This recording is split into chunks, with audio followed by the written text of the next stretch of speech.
సాధారణంగా ఒక సంస్కృతిలో పుట్టి, ఒక భాషలో ఇమిడిన వ్యక్తి, చిన్నప్పటి నుంచి ఆ సంస్కృతి, ఆ భాషలో పెరిగిన వ్యక్తి, ఇంకొక సంస్కృతికెళ్ళి ఇమడాలన్నా, బతకాలన్నా కొన్నిసార్లు కొంత కష్టమే. అంతేకాదు, ఇంకొక సంస్కృతిని ఎక్స్‌ప్లోర్ చేయాలన్న భావన గూడా ఉండాలి. మనం మైగ్రేషన్, వలసలు అనంగానే భారతదేశం నుంచి విదేశాలకెళ్ళే వలసల గురించే మాట్లాడతాం. మైగ్రేషన్స్ వీటన్నిటికి సంబంధించి మనం మాట్లాడేటప్పుడు ఎవరైతే డయాస్పొరా ప్రవాస భారతీయులు ఉన్నారో వాళ్ళ గురించి మాట్లాడతాం.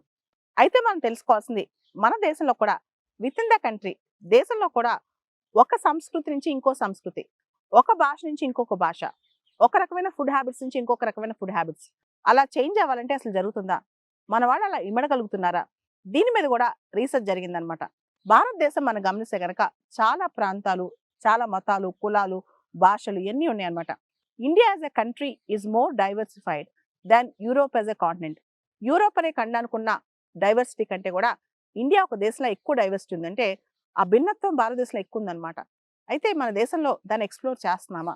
ఇంతకుముందు మైగ్రేషన్ అంటే భారతదేశం నుంచి విదేశాలకు వెళ్ళే మైగ్రేషన్ ఎక్కువ ఆలోచించాం. 100 సంవత్సరాల క్రితం మన వాళ్ళు బారిస్టర్ చదవడానికి వెళ్ళారా? మన వాళ్ళు ఇండెంచర్డ్ లేబర్గా వెళ్ళారా? ఏ ఏ దేశాలకు వెళ్ళారు? శ్రీలంకకి వెళ్ళారా? లేదా మారిషస్కి వెళ్ళారా?